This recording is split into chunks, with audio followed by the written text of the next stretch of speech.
Tonight on KGW News, the Portland Road blocked off indefinitely after rocks and dirt came tumbling down.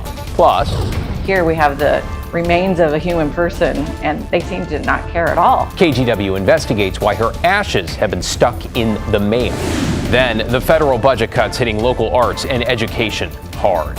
It's a mystery to me why that makes sense. And later, a huge night in sports. It's going to be a great day. Go Hawks! From a sentimental home opener to a playoff push on the ice and a postseason dream that just won't quit.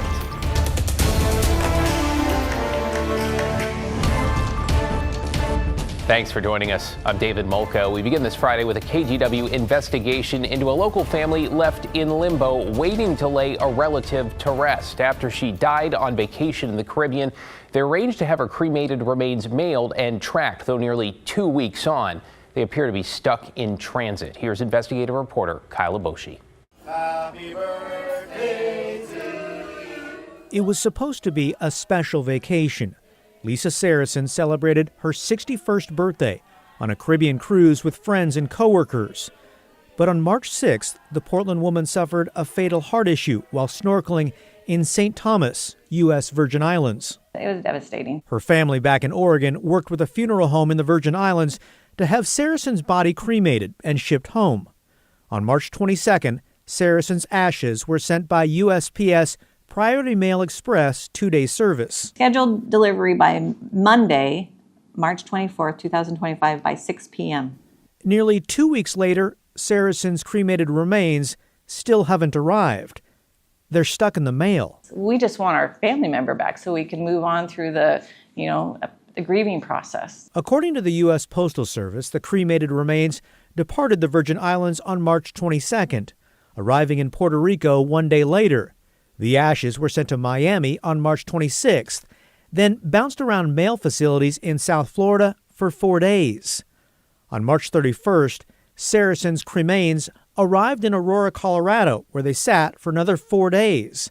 Then on April 4th, they were sent to Denver. Here we have the remains of a human person, and they seem to not care at all. She sits in a warehouse 5 days at a time before anybody deals with her. Saracen's family has called the Postal Service repeatedly, with one customer service rep suggesting they go to the media. The gal said, well, I'd be on the phone with the networks if it were my family. Saracen's family hasn't been able to finalize funeral services, and her certified death certificate was also shipped with the ashes, preventing Saracen's family from wrapping up her personal affairs. We can't even pay her bills and take care of her things. In response to KGW's request, a Postal Service spokesperson wrote, "We extend our sincere condolences to the family and apologize for the unintended delay. Our team is actively working to ensure its delivery." A federal audit in 2023 found various problems at the Postal Service shipping cremated remains. Over a 2-year period, the audit found more than 45,000 packages containing cremated remains, or 14%, were delayed, leaving many families waiting for their loved ones' ashes. Why isn't there someone designated to make sure that is handled with care? I mean, I could get shoes quicker than this. The U.S. Postal Service is the only delivery service that allows the shipment of cremated remains within the U.S. and internationally. FedEx, UPS, and DHL do not accept cremains. Kyle Aboshi, KGW News. Let us hope that can get resolved quickly. To get you caught up on tonight's other headlines now, a man responsible for hitting a bicyclist while driving a van will be spending the next 1.5 years in prison. Detectives say Juan Ortega-Raimundo was intoxicated when he hit Reed Smith in March of last year. Ortega-Raimundo had alcohol and cocaine in his system at the time. The victim and his family saying the driver deserves a bigger punishment.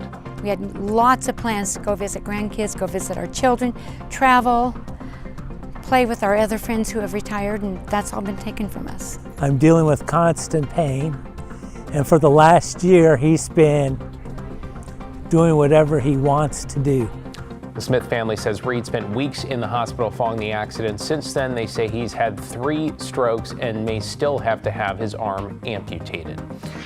In Wilsonville, several people are under arrest after a major retail theft mission. During the 10-hour operation on Thursday, Wilsonville Police and the Clackamas County Sheriff's Office says they targeted multiple stores and retrieved nearly $2,600 in merchandise.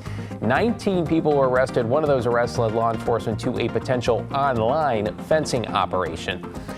And one of the main access routes to Washington Park is now closed following a landslide in the West Hills. PBOT says the slide closed southwest Titchener between West Burnside and Kingston. Barricades are now in place to warn people more rock and debris could still come down. Southwest Vista and Park Place are your best alternates. All right, let's take you outside on this Friday night. 59 degrees in the Rose City after a beautiful day that saw some spots stretch into the 70s. Chief Meteorologist Matt Safino soaking it all in. Matt, what a great way to start the weekend. Really was, yeah. And Portland was the warmest place in the state today with a high of 72, 71 in Kelso, 71 in Vancouver. Just really, really pleasant and about 10, 12 degrees above average for this time of the year, which is nice because we've had several days with below average temperatures recently. You can see we're warmer than Roseburg, Medford, and the Dow. So not a record, but certainly way warmer than average, as I mentioned. We're going to be about the same tomorrow. We have had high cloud. Well, we'll get some here. Oh, there it is. We've had high clouds streaming on inland throughout the day today. But notice, you look off the coast at sunset, they'll be getting thicker and lower, and that's what will be moving inland overnight tonight, but during the day tomorrow. However, at the same time, warmer air is also moving in, so the decrease in sunshine will be offset by the warmer air mass, and it should equate to high temperatures pretty much about where they were today, 70 to 72 degrees. Then the rain rolls in on Sunday, and that's going to set us up for the beginning of a cool and wet streak. We'll let you know how long that'll last in just a bit. David, back to you. All right, Matt, see you in a few. Another brutal day on Wall Street today as the markets suffer following President Trump's sweeping tariff announcement, with China now in response unveiling 34% tariffs on imports from the U.S. As a result, the three major indexes all dropped. It is ugly, about 6%. That is just today. It is the second straight day of turmoil, adding to weeks of declines, with investors wondering if this is the bottom. It's not just the big businesses suffering either. The Russell 2000 that tracks smaller U.S. companies, that dropped 4%. Even a surprisingly robust jobs report for March did little to help. Analysts saying that is a snapshot of a rear view mirror economy the Trump administration has now turned upside down. I'd say buckle up until the president finds a way to take some of these tariffs back. I think we're going to have a bunch of really bad days in the stock market and even worse days in the economy.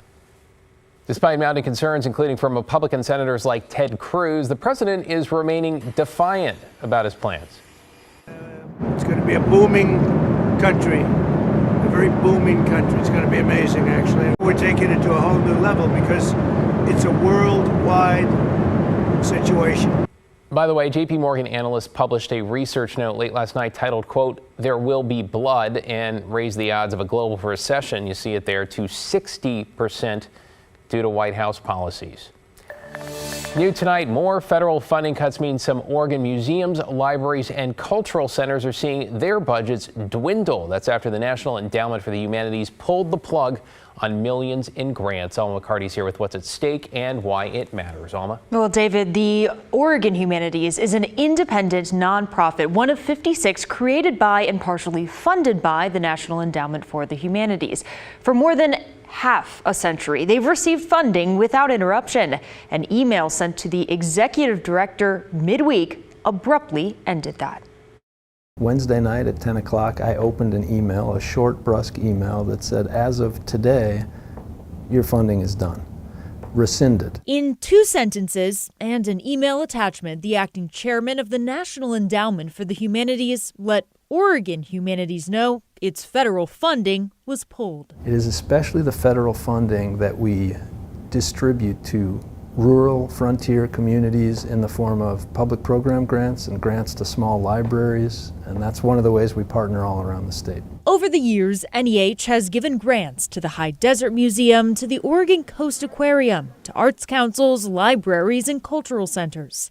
Adam Davis, executive director of Oregon Humanities, says following that termination notice, they've been scrambling since federal funding makes up nearly half of the nonprofit's budget. To figure out what's going on, how to connect with partners, how to connect with grantees, how to contest this. So in the name of efficiency, it's fairly inefficient. So for those wondering why this matters, Davis explains. What we work on is getting people listening to each other about the big questions that lie beneath how we live in community. And he spells out how it breaks down, with the entire budget for this small federal agency around $211 million. Which is, if you think about it, less than $1 a year for each person living in the country. The money that goes to state humanities councils was about a quarter of that.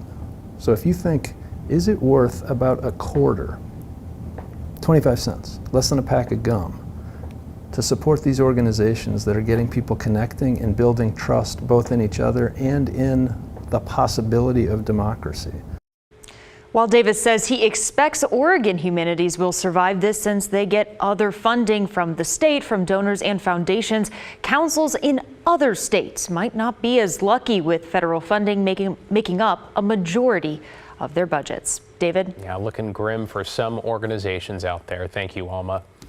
Well, organizers are expecting hundreds of people to come out tomorrow to protest federal budget cuts, with more than 800 hands-off protests planned across the country. Demonstrators expected to demand the Trump administration keep its hands off Social Security, protect First Amendment rights, and preserve important programs. The downtown Portland street protest set to start at noon at Waterfront Park, followed by a march police say they expected to be peaceful.